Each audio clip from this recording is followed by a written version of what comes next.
আজকে নতুন বিজয় দিবস সৃষ্টি করলো, সেটাকে সামনে রেখে এবং আরো মজবুত করে আমাদেরকে সামনে এগিয়ে যেতে হবে।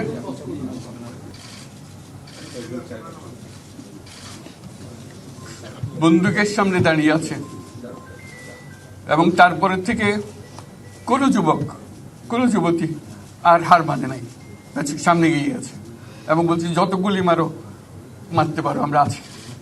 তো যার কারণে এটা সারা বাংলাদেশ জুড়ে সেটা করা, এটা আমরা এই আজকে আমাদের পুরো কাজটা হলো দায়িত্ব। দেশে ফিরে জাতির উদ্দেশ্যে কি বললেন ডক্টর ইউনূস? তিনি অনেক ভালো কথা বলেছেন। তিনি বলেছেন আমি সরকার হলে আমাদের দেশের অনেক উপকার করবে, আরও অনেক কিছুই বলেছেন ডক্টর ইউনূস। এখন আমরা সেটাই শুনবো। চলুন বেশি দেরি না করে ভিডিওটি শুরু করা যাক। ভিডিওটি সবাই দেখে যাবেন।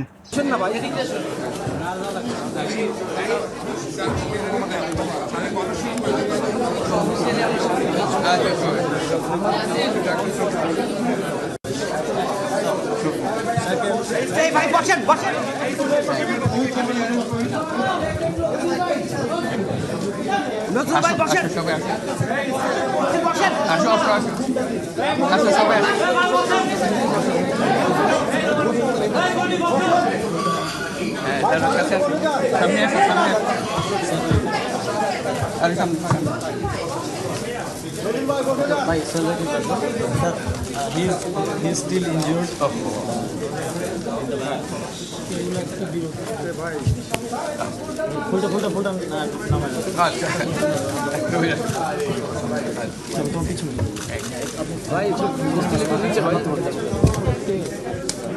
আসসালামু আলাইকুম। আজকে আমাদের গৌরবের দিন, যে বিপ্লবের মাধ্যমে বাংলাদেশ আজকে নতুন বিজয় দিবস সৃষ্টি করলো, সেটাকে সামনে রেখে এবং আরো মজবুত করে আমাদেরকে সামনে এগিয়ে যেতে হবে। যারা এটা সম্ভব করেছে, যে তরুণ সমাজ, তাদের প্রতি আমি আবার সমস্ত প্রশংসা এবং কৃতজ্ঞতা জানাচ্ছি তাদেরকে। তারা আমার পাশে আছে। এরা এই দেশকে রক্ষা করেছে, এ দেশকে নতুনভাবে পুনর্জন্ম দিয়েছে এবং এই পুনর্জন্মে যে বাংলাদেশ পেলাম, সে বাংলাদেশ যেন অত্যন্ত দ্রুত গতিতে এগিয়ে চলতে পারে, সেটাই হলো আমাদের শপথ। সেটা আমরা রক্ষা করতে চাই, এগিয়ে যেতে চাই। আজকে আবু সাঈদের কথা মনে পড়ছে আমাদের, যে আবু সাঈদের ছবি বাংলাদেশের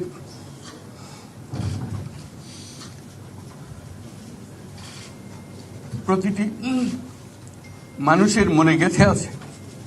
এটা কেউ ভুলতে পারবে না। কি অবিশ্বাস্য একটা সাহসী যুবক,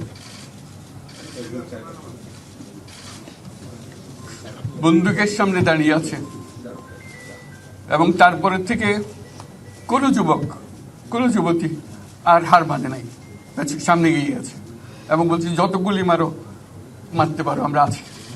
তো যার কারণে এটা সারা বাংলাদেশ জুড়ে এই আন্দোলন ছড়িয়ে গেছে এবং যার কারণে বাংলাদেশ এই দ্বিতীয়বার স্বাধীনতা অর্জন করলো। এই স্বাধীনতাটা আমাদেরকে রক্ষা করতেই হবে। শুধু রক্ষা করা নয়, এই স্বাধীনতার সুফল প্রতিটি মানুষের ঘরে পৌঁছাতে হবে। তা না হলে এই স্বাধীনতার কোনো দাম নেই। এই স্বাধীনতাটাকে পৌঁছানো হলে আমাদের শপথ, আমাদের যে প্রতিজ্ঞা, যে আমাদেরকে এটা করতে হবে, ঘরে ঘরে পৌঁছাতে হবে। মানুষ যেন জানে যে বাংলাদেশ স্বাধীন হওয়ার অর্থ হলো তার নিজের পরিবর্তন, ব্যক্তির পরিবর্তন, সুযোগের পরিবর্তন, তার ছেলে মেয়ের ভবিষ্যতের পরিবর্তন। এটা যেন প্রত্যেকে বুঝে নেয় এবং আজকের তরুণ সমাজকে বোঝানো যে এই দেশ এটা তোমাদের হাতে, তোমরা এটাকে তোমাদের মনের মতো করে গড়ে তুলবে। তোমরা যেভাবে স্বাধীন করতে পেরেছো, তোমরা এটাকে তোমাদের মনের মতো করে গড়তেও পারবে এবং তোমাদের দেখে সারা দুনিয়া শিখবে কিভাবে একটা দেশ, একটা তরুণ সমাজ গ্রহণ করতে পারে এবং তাকে পাল্টে ফেলতে পারে। তাদেরকে আমি বারে বারে এমনি উপদেশ দিই যে পুরনোদের বাদ দাও, তাদের এই পুরনো চিন্তা দিয়ে এটার মুক্তি আমাদের হবে না করি, সারা দুনিয়ার মধ্যে এটা হবে না। এটা শুধু বাংলাদেশের কথা না, সারা দুনিয়াকে জড়িয়ে কথা বলছি। তোমাদের মধ্যে যে শক্তি আছে, যে ক্রিয়েটিভিটি আছে, সৃজনশীলতা আছে, সেই সৃজনশীলতাকেও কাজে লাগাতে হবে। এটা শুধু বই খাতাতে লেখার জিনিস না, এটাকে প্রকাশ করার জিনিস, স্থাপন করার জিনিস, সেটা করা। এটা আমরা এই আজকে আমাদের পুরো কাজটা হলো, দায়িত্বটা হলো, তারা যেটা অর্জন করে নিয়ে এসছে এখন তাদেরকে দিয়ে এটাকে করিয়ে দেওয়া, আমাদের সমস্ত কাঠামোগুলো পরিষ্কার করে দেওয়া। সরকার বলে একটা জিনিস আছে, কিন্তু মানুষের কোনো আস্থা নেই। মানুষ মনে করে সরকার একটা দমন পীড়নের একটা যন্ত্র, যেখানে পায়, যেখানে সুযোগ পায় তার একটা কষ্ট দেওয়া, তার থেকে নিংড়ে দেওয়া, যে সকল স্তরে। এটা হলো তার থেকে কেমনভাবে সামাল দিতে হবে তাকে, একটা ভয়ের একটা জিনিস, তাকে সামাল দিয়ে চলা। এটা হলো সরকার। এটা সরকার হতে পারে না। সরকারকে দেখে মানুষের বুক ফুলে উঠবে যে আমাকে সাহায্য করবে, আমাকে রক্ষা করবে, আমার সরকার আমার জন্য দাঁড়াবে। সরকার তার জন্য দাঁড়ায় না করে সময়। এই সরকার হবে, সেই সরকার মানুষকে রক্ষা করবে, মানুষের আস্থাভাজন হবে। এটা কেউ জোর করে তাকে বলার জন্য ভালো হচ্ছে এটা না। সে নিজে নিজে বিশ্বাস করবে, সরকারি লোক দেখলে বলবে আমার লোক, আমাকে রক্ষা করার লোক। সেই আস্থাটা আমাদেরকে ফিরিয়ে আনতে হবে মানুষের মনে। তাহলে মানুষও যোগ দেবে এটাতে। মানুষ এখন পিছিয়ে থাকে যে কিসের মধ্যে আমাদেরকে ঢুকিয়ে দিচ্ছে। আমরা যেন জানতে পারি যে এইটা আমরা সবাই মিলে আমরা অগ্রসর হতে পারি। একটা বড়, সারা বাংলাদেশ একটা বড় পরিবার। এই পরিবার আমরা একসঙ্গে চলতে চাই এবং আমাদের মধ্যে দ্বিধা দ্বন্দ্ব যা কিছু থেকে সরিয়ে ফেলতে চাই। যারা বিপথে গেছে তাদেরকে পথে আনতে চাই, যাতে করে একসঙ্গে আমরা কাজ করতে পারি। এর মধ্যে আমরা শুনলাম, আসার পথে শুনে আসছি যে এখানে আইন শৃঙ্খলার ব্যাঘাত হচ্ছে, মানুষকে আক্রমণ করছে, ঘরবাড়ি জ্বালিয়ে দিচ্ছে, সম্পদ জ্বালিয়ে নষ্ট করছে, চুরি করছে, দিয়ে যাচ্ছে, অফিস আদালতে আক্রমণ করছে, সংখ্যালঘুদের উপর আক্রমণ করছে, হিন্দু, বৌদ্ধ, খ্রিস্টান, আহমদিয়া সবার উপর আক্রমণ করছে।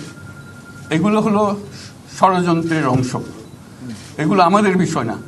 আমাদের কাজ হলো এটাকে রক্ষা করা, সবাইকে রক্ষা করা। এটাকে প্রতিটি মানুষকে, প্রতিটি মানুষ আমাদের ভাই, আমাদের বোন, তাদেরকে রক্ষা করা এবং আমাদের একটা শৃঙ্খলা ফিরিয়ে আসা। বিশৃঙ্খলা, সহিংসতা এগুলো হলো অগ্রগতির বড় শত্রু। আমাদের যে যাত্রা শুরু হলো সেই যাত্রার শত্রু। কাজে এই শত্রুকে যাতে রোধ করা যায়, তাদেরকে বুঝিয়ে শুনিয়ে হোক, তাদেরকে আইন শৃঙ্খলার হাতে দিয়ে হোক, এটা বোঝাতে হবে। তাকে মেরে পেটে এটা ঠিক না, আইন শৃঙ্খলা নিজের হাতে ঠিক না। তাকে আমাদের আইন শৃঙ্খলা বাহিনী এমন হতে হবে, তাদের হাতে সুপর্দ করলে আমরা নিশ্চিন্ত থাকবে তার একটা বিহিত হবে। এমনগুলো আমরা হাতে দিয়ে দিলাম, 2 টাকা নিয়ে আবার ছেড়ে দিল, এটা যেন আবার না হয়। তা আমাদের সেই আস্থাটা আমাদেরকে আনতে হবে। কাজে আইন শৃঙ্খলা যখন আমাদের প্রথম কাজ, এই আইন শৃঙ্খলা ঠিক না হওয়া পর্যন্ত এটা আমরা অগ্রসর করার জন্য পদক্ষেপ নিতে পারবো না। আপনারা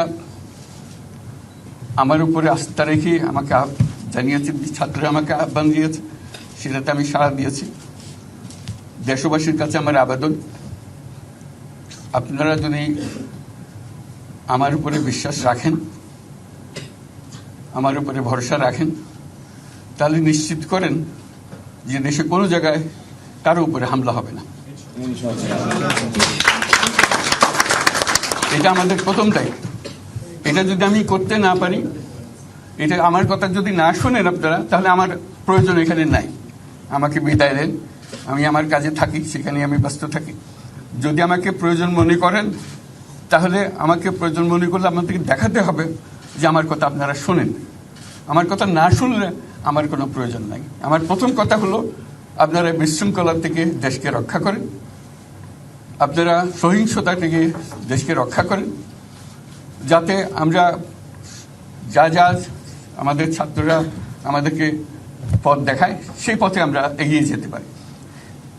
এটা একটা খুব সুন্দর দেশ হতে পারে। বাংলাদেশ একটা খুব সুন্দর দেশের সম্ভাবনাময় দেশ। কাজে এই সম্ভাবনাগুলোকে আমরা নষ্ট করে দিয়েছি।